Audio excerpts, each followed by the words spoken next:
Welcome back. Thank you so much for joining me in today's video. Redfin actually just posted today that we have all-time record highs for home prices, yet some leading indications are showing some slowdown ahead. So let's go ahead and dive right in. This was just announced on June 27th, which is today. Hope you guys appreciate these timely updates. It says the typical US home that sold during the 4 weeks ended June 23rd. They basically look at trends on a weekly basis, looking at a 4-week rolling average. So during the previous 4 weeks, houses on average, for houses that did sell, they sold for 0.3% less than the final asking price. This marks the first time the typical home in the United States sold under the list price this time of the year since the onset of this pandemic. I'll explain though in today's video how this is not really that big of a deal, because back 1 year ago, houses on average sold for the asking price. Now they're only 0.3% less. So a very small difference compared to 1 year ago. And it says that right here, the typical home sold for exactly the list price 1 year ago and roughly 2% above the list price 2 years ago. So 2 years ago and 3 years ago, houses on average were selling for over the seller's asking price. Now they're selling for slightly below asking price on average. I'll share a chart with you guys here in a little bit to kind of explain this. Again, I really wish they provide how is this compared to 2019. I'll share some stats regarding my area, which is the greater Sacramento area. On average, houses are selling for the seller's asking price at 100%. So a little bit different compared to the national average. In any case, additionally, just under 2/3 or 32.3% of US houses sold over the asking price during the 4 weeks ended June 23rd. That's the lowest share of any late springtime since 2020. So approximately 32% of houses are selling over the seller's asking price. And then again, approximately 68% are selling below or at the seller's asking price right now. Also at 32.3% selling over asking right now, this is down from the 36% we saw 1 year ago. On top of that, the share price reductions just increased to 7%, the highest level since November of 2022, and up by 4.7% from a year ago. They also mentioned here the likelihood of houses selling below the asking price is increasing because there's more supply than demand. I've been talking about this for quite some time, right? New listings increasing, yet pending home sales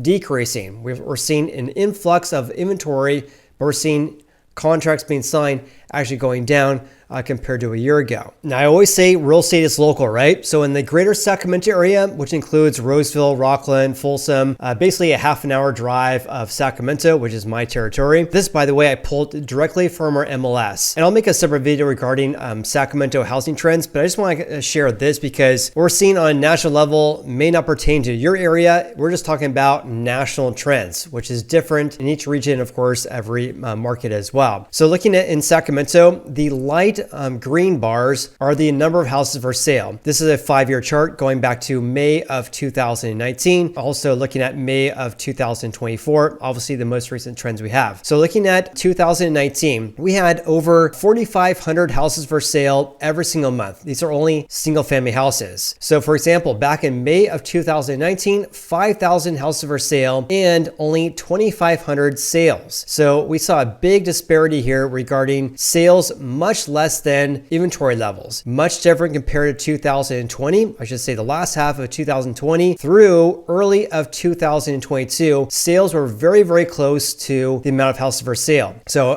houses on average were selling for less than or we're selling for about 1 week time. So you list your house for sale, it's sold in about 1 week or less. And so the new listings were getting gobbled up by all these buyers who are taking on a 3% rate, right? So back then, sales and inventory levels were more or less on par with each other, which is much different than 2019 and 2022, and also right now as well. This is more normal to see sales much less than inventory levels, which is much different compared to the craziness of 2021. But looking at this chart right here, inventory is down 44.2% compared to May of 2019, and sales are down by 35% as well. In addition, take a look at this. Here's the months of inventory. Let me just share this very, very quickly. Look at this. The month supply in Sacramento is at 1.7 months. absolutely insane. I mean, it's much higher compared to the 0.7 months we had in late 2021, but at 1.7 months, this is actually lower than 2019, when back then the month supply was over 2 months. In any case, let's get back to Redfin's report. I just want to share that because every market is different. And by the way, I'll provide a link in the video description below if you guys want to see this article from Redfin. But let's actually talk about some lead indications. I haven't talked about rates in quite some time. They talk about the rate yesterday, which I'm making this video on June 27th. So let's look at today's rates. Rates really haven't changed very much in about 1 week. Right now for a 30-year fix, again, for people with great credit, putting 25% down, your average rate, according to the Mortgage News Daily, is at 7.05%. FHA and VA loans is around 6.5%. That's normal to have VA and FHA loans approximately 50 basis points less than a 30-year fix. Also, 1 year ago for a 30-year fix, we were at 6.92%. So rates have increased by about 13 basis points compared to 12 months ago. Also, looking at this chart above here, rates have been increasing more or less all year. They peaked at around 7.5% about 2 months ago and have been decreasing more or less ever since then, except for this blip right here. But rates haven't really changed a whole lot over the past couple of weeks now. And obviously this is much different compared to the 8% rates we had back in October last year. All right, going back to Redfin's report, they also talk about applications for mortgages to buy houses. That increased by only 1% compared to 1 week ago. And this is according to the MBA. It's still down by 13% year over year. Also, Redfin's Home Buyer Demand Index, that's an index which measures requests for home tours and other home buying services. That was an increase of 5% from 1 month ago, but down by double digits from 12 months ago. Touring activity. This is from Showing Time. This is kind of a snapshot regarding real estate showings across North America. Not every real estate agent uses Showing Time. I actually can't remember last time I actually used them, but it provides a glimpse in regards to how many realtors or real estate agents are showing houses to their clients. For the week ended June 23rd, home showings increased by 27% compared to the first week this year. At this time last year, we were only up by 15%. So overall, we have rates have been around 7% for quite some time. Applications for mortgages down by 13%. Redfin's index down by 14% year over year. And also touring activity is still up by 27% compared to the start this year. But Google searches are still down by 15% year over year. This, by the way, are Google searches for homes for sale. And also that's unchanged compared to 1 month earlier. All right, let's talk about home prices, inventory levels, new listings, days in the market, and a lot of other stats. So this covers the 4 weeks ended June 23rd. They basically look at 400 plus US metros. Their data, or their weekly data, goes back to 2015, and it is subject to revision each and every week. So the median sold price nationwide is at $397,250. That's up by 4.9% year over year, which is the biggest increase since March this year. And also this is an all-time record high as well. This is not only Redfin reporting all-time record highs. I get some comments recently regarding how the data is manipulated. We can't believe this data. And why am I even talking about it? But according to the National Association of Realtors, Redfin, the California Association of Realtors, and also CoreLogic regarding their S&P CoreLogic Case-Shiller Index, which is a repeat sales method in order to gauge home price trends, also reporting all-time record highs for prices this last report and also the previous month as well. So what I'm basically saying here is that reports from Redfin, the California Association of Realtors, NAR, regarding the median sold price, all recording all-time record highs in prices, but also CoreLogic using a different methodology regarding home price trends using the repeat sales method. They basically look at, okay, here's all the houses that sold during this 3-month period. Let's look at the previous sold price for that exact same house in order to figure out the home price trends over or on a national level. whereas the median sold price is just the middle number, right? So of all the houses that sold over the previous 4 weeks, half sold for over this amount and half sold for less than amount. And I've been telling you guys as well that these figures regarding the median sold price is convoluted to a certain extent, or impacted due to the increase of luxury home sales. We're seeing luxury home sales increase quite a bit, and that's causing, or kind of impacting, I should say, the overall median sold price. We're seeing more home sales in the luxury market compared to more affordable houses, and that is impacting the median sold price. But also in accounting for the fact we're seeing all-time record highs for prices regarding the repeat sales method, that is also very telling as well, telling us we have still a seller's market overall in the existing market in which sellers have an advantage over home buyers right now. In any case, let's move on. The median monthly mortgage payment, this is based on the weekly rate according to Freddie Mac for a 30-year fix at 6.87%. Also looking at the median asking price at about $500,000 or $415,000. That is an increase of 7.5% year over year at $2,785 per month. That's only $54 less per month compared to the all-time record highs set back in April. Now, remember when I said how we have pending home sales decreasing, yet new listings increasing. So pending sales, a measure of contracts being signed between home buyers and home sellers, that decreased by 4.3% year over year, the biggest decrease in 4 months. In contrast, new listings increased by 8.2%, the biggest increase in 2 months. Also, active listings increased by 16.9%. So new listings hitting the market rose by 8%. We have 17% more houses for sale, yet pending sales decreased by 4.3%. So this to me is telling me that we have a softening in our housing market right now because we're seeing supply or new supply coming in, rising, where contracts being signed actually decreasing. Yet the month supply is still very low though, at only 3.3 months. And by the way, according to Redfin, a balanced housing market is in a range of 4 to 5 months. I would say historically speaking, yes, that is true. But what I'm more focused on is the rate of increase. And that's what we saw in 2022. The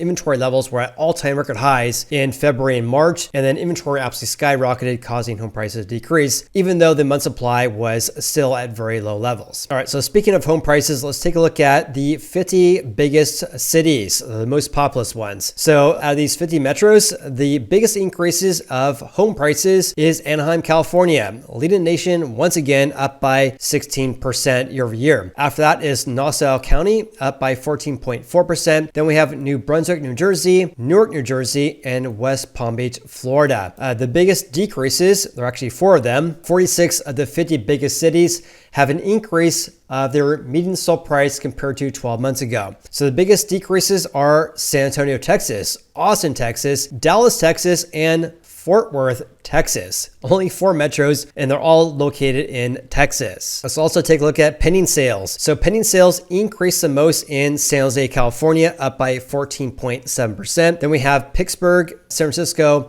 Anaheim, and Columbus, Ohio. The biggest decreases, look at that. Houston, Texas, down by 15.1%. Then we have West Palm Beach, Florida, Atlanta, San Antonio, and Miami, Florida. Look at this. New listings rose by nearly 41% in San Jose, and about half that in Miami, up by 22%. San Diego is up by 21%. Anaheim up by 19%. And Phoenix, Arizona increased by 19.2%. In contrast, the biggest decreases of new listings were Chicago, down 7.6%, Atlanta 7.5%, Detroit 2%. Then we saw less than 1% decrease in Minneapolis, Minnesota, and Portland, Oregon. All right, let's take a look at Redfin's data center. Again, I'll provide a link in the video description below. New listings increasing, up by 8.2%. Which is of course higher than last year. Last year we were down 25%. Now we're up by 8.2%. Right now, over the previous 4 weeks, we have around 100,000 new listings, but this is approximately 20,000 less than 2021 and 2022 at this time. In regards to pending sales, so pending sales decreased by 4.3%. it's also at least a 3-year low as well. So 2021 this time, about 118,000 pendings. Right now, only 85,000. This is why we're seeing active listings or housing inventory rising. Now we're up by nearly 17%. Whereas to start the year, we basically had the same number of houses for sale compared to 2023 and 2021. It's also worth noting here that inventory was rising during the spring months, but right now it's actually coming down, which is actually pretty unusual. Active listings tends to peak in the late summer months and not in the in basically June. It is still rising, but the gains are much less compared to the spring months of this year. So we actually could be a scenario in which active listings go below 2022's levels back in August. We'll have to see what happens. But right now, we're not seeing new listings skyrocketing.